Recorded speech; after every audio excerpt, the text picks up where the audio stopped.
Sorry, થોડું late થઈ ગયું. થોડું? 1 કલાક લેટ છે તું. ક્યાં હતો? ક્યાં હતો એટલે આ કેવો સવાલ છે? ક્યાં હતો એટલે ઘરે જ હતો. હા તો વહેલું નીકળી જવાય ને. ઘરે કોઈ પકડીને રાખે છે તને? હા હા, ઘરે પેલી સાથે મગજ મારી પૂરી થાય પછી અહીંયા આવું ને. તો શું કામ કરે છે મગજમારી?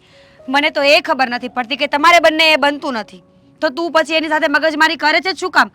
વાત કરવી હોય, કંઈ કહેવું હોય, ફિલિંગ શેર કરવી હોય તો હું છું ને. તું છે હા, તારી પાસે આવું છું ને, ખાલી 5 મિનિટ રહું છું ને, છતાં પણ મને એમ લાગે છે કે આખો દિવસ રહી ચૂક્યો અને મારા આખા દિવસનો બધો જ થાક ઉતરી ગયો. પણ એની 1 મિનિટ મને લાગે છે કે ભાવનો એનો ઝઘડો હોય ને, મારો બંને દુશ્મની હોય ને એવું લાગે છે. અને એ ક્યારે મારી સાથે સીધી રીતે વાત નથી કરતી. એક ચા માંગી એને માટે થઈને બબાલ કરી એને. તો ઘરમાં છે ને તારા મમ્મી, ચા પીવી હોય તો મમ્મીને કહેવાય. અરે બહાર ચા નથી મળતી ગામમાં તો એનું મોઢું બોલાવે છે તું. બધું કામ મમ્મી જ કરશે. હા, એ અહીંયા મંજીરા વગાડવા આવી છે. ના, એ તારી જિંદગી બરબાદ કરવા આવી છે. જે એ કરી રહી છે અને એમાં એ સક્સેસફુલ પણ થાય છે. મને ખબર છે, તારે મને યાદ કરાવવાની જરૂર નથી. અને સાંભળ, આજે એને મને કહ્યું હતું શું? કે જો હું તમને ન ગમતી હોય ને તો તમે બીજી લઈ આવો. તો હા પડાય ને. મેં તો નક્કી જ કરી લીધું કે ચા. એને પણ ખબર પડે ને, બતાવી દઉં એને કે લે, તું જ કહેતી હતી ને કે બીજી લઈ આવ, આ લઈ આવ્યો બીજી, જે મને ખુશ રાખશે, જે મારી સાથે ક્યારેય ઝઘડો નહીં કરે. વાવ, તો ક્યારે લઈ જાય છે મને? અરે લઈ તો જવી જ છે મારે, પણ એક જગ્યાએ ખાલી હું ફસાયેલો છું. ચા પ્રેમ તો નથી થઈ ગયો ને એની સાથે? મારા સસરા પાસે. પ્રેમની વાત નહીં કરતી, પ્રેમ ફક્ત તને કરું છું. સસરા પાસે ફસાઈ ગયો છે એટલે? અરે એની પાસેથી મેં થોડા પૈસા લીધેલા હતા બિઝનેસ માટે અને એ હું હજી પાછા નથી આપી શક્યો અને એના માટે થઈને જ આ બધું મારે સહન કરવું પડે છે. બાકી એકવાર મારા સસરાને હું બધા પૈસા પાછા આપી દઉં ને તો દામિનીને એના પિયર ભેગી કરી દઉં અને તરત જ તને મારા ઘરે લઈ આવું. તું ભૂલી ગયો છે કે તું મારી સાથે છે? કારણ કે જ્યાં તું ચિલ્લાઈને વાતો કરી રહ્યો છે ને, હું અહીંયા ઝઘડો કરવા નથી આવ્યો. સોરી, મારો મગજ સાવ ખરાબ છે, સમજાતું નથી કે શું કરવું ને શું નહીં. તો હું તને આઈડિયા આપું ને. અત્યારે જા, તારા બધા કામ પતાવી લે, થોડું મગજને શાંત કર, પછી ફરી મળીએ આપણે. સારું, ચાલ, હું સાંજે મળું તને. હા, બાય. થોડી શાંતિ. પૂરેપૂરી શાંતિ રાખીશ.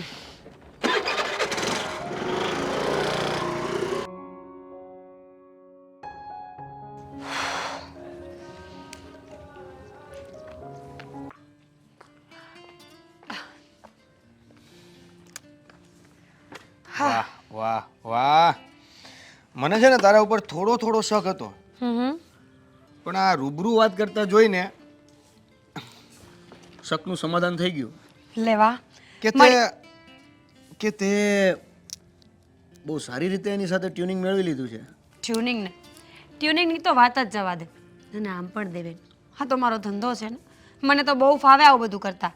બિઝનેસ યુ નો, કે કોની સાથે કેવી રીતે વાત કરવી અને કોને ઝાડમાં ફસાવવા ને એ હવે મને બરાબર આવડી ગયું છે. બધી વાત સાચી છે તારી. લે, સૂર્યમુખી ખા. No thanks. આ છે ને ઉનાળામાં ગરમીનું કામ કરે છે. એટલે શિયાળો છે તો ઉનાળા જેવી ગરમી આપે છે. અરે વાહ. એ બધું છોડ, પણ આજે મુર્ગાને ફસાવ્યો છે એની સાથે બહુ વધારે લાંબો સમય ખેંચવાની કાંઈ જરૂર નથી. આપણું જે કામ છે એ કઢાવી લેજો. અચ્છા, તો હવે તું મને સલાહ આપીશ ને કે મારે કેટલો ટાઈમ કોની સાથે રિલેશન રાખવા? તારા કરતાં વધારે ખબર પડે છે મને.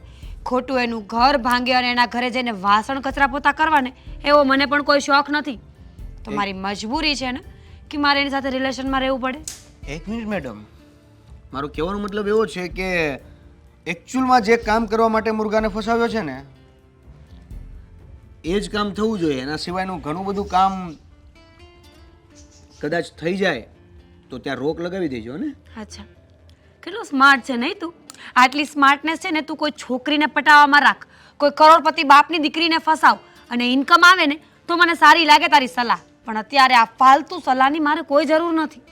માર્કેટમાં છે ને છોકરીઓનું રાજ ચાલે છે, એટલે હું છોકરીને પટાવું એની કરતાં છોકરી છોકરાને પટાવે ને એમાં બેનિફિટ છે. હો મિસ્ટર, કંઈ બેઠા બેઠા ખાવાનું નથી. ઓકે, હું કામ કરું છું ને તો તારે પણ કામ તો કરવું જ પડશે.